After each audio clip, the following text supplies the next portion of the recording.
Party viewpoint.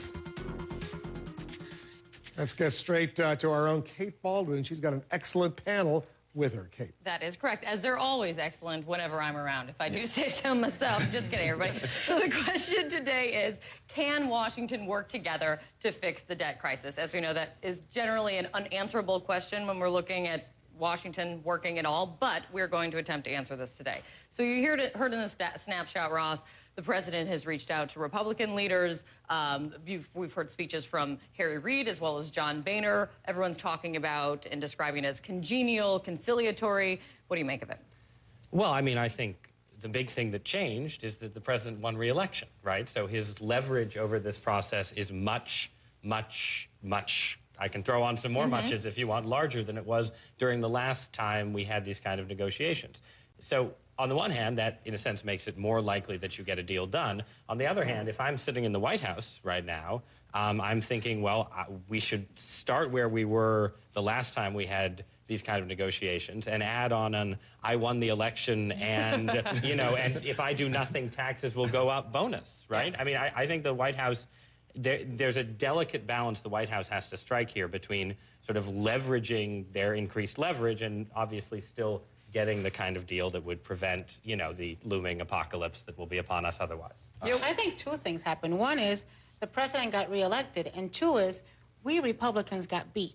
We got a big beating. So you actually think there was a message sent? Because what a lot of people are saying, you know, still kind of doing the post-mortem from the election, is that it's still a status quo Washington. It's a status quo Washington if you look at it from the, you know, from the bird's eye view, and if you look at it from where it was. But I think there was messages sent through this election. Certainly messages on, you know, wanting immigration reform, wanting, I think, more compromise. And this is also going to set the tone. What is it going to look like? Will President Barack Obama in a second term have the power to compromise? Is this the choice he's going to make now that he's at his crossroads? Will John Boehner be able to herd his cats? That's the big question. What can he do with the Republican caucus? Will he be able to take them to a compromise? Because I think it's more likely for President Obama and Speaker Boehner to reach a compromise. But then can that actually come to fruition? Well, that's a big question. That was a big question after or do we just throw them all off the cliff? I think a couple things. One is numbers just came out showing that more people voted for Democrats than Republicans. The redistricting really hurt Democrats this time. But if I'm Boehner and I'm looking out at the country, actually it turns out more people voted for Democrats than Republicans for Congress. The redistricting holds that reality at bay, but only for so long. I think it's going to be a very important moment for Republicans to try to figure out how they move. But the president has a problem, and the problem is his base. This whole fiscal cliff, every time I say fiscal cliff, I just want to smash my head on the table because this one word has gotten everybody to sort of just go crazy. And there are worse things than going over the cliff. I just want to say that. Here's something that would be worse.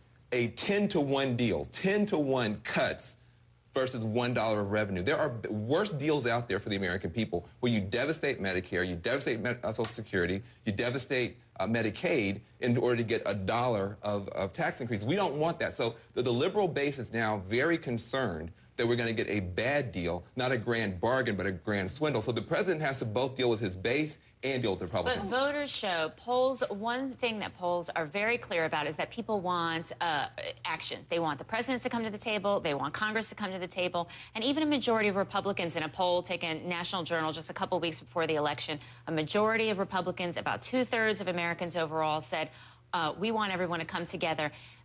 The problem for both sides is when asked in a follow-up, well, if they don't come together, whose fault is it? Then it's everybody's fault. So even though polls do show that people think that Republicans have been less willing to compromise than Democrats, ultimately, everybody's in the same boat. Everyone's going to be part of a dysfunctional Washington, at least in voters' view, if they don't come to the table. Well, let me ask you about one of the deals with Simpson Bowles. They're all the talk once again. They've got this big campaign that they're pushing, the Fix the Debt campaign. I think they've raised, by some reports, something like $35 million since July. Ads, you know, they're really pushing this, trying to be out in front of it as they really have been. But the last time we talked about Simpson Bowles so much, it was the debt ceiling fight, and that we know went nowhere. So is this going to end up going nowhere, Simpson Bowles again, or are they going to be the white horse? I don't think it goes. Knight in shining armor. I don't think it goes as far as Simpson Bowles. I think you get something smaller, more temporary that does do a trade of new revenues for some spending cuts and so on. But look,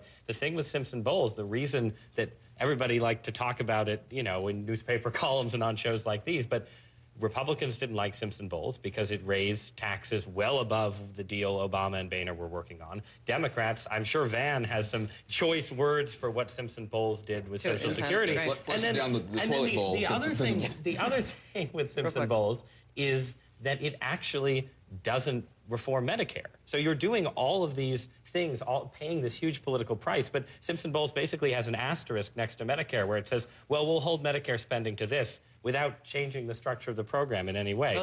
So it's too much for a political deal, but in a way too little to be worth that big cost. There's going to be a lot of posturing because there always is, but at the end of the day, both sides have so much at stake at this. If President Obama can't come up with a deal, can't get a deal done, it's not a good omen for the rest of his legislative agenda. George W. Bush became a lame duck president when his Social Security plan failed. So he's got things he wants to do. He better start by getting this one done. And I think for Speaker Boehner, there's also a great deal at stake. All right, everybody stand by. We're going to have much more of our unsolicited advice for some poor, unsuspecting targets coming up.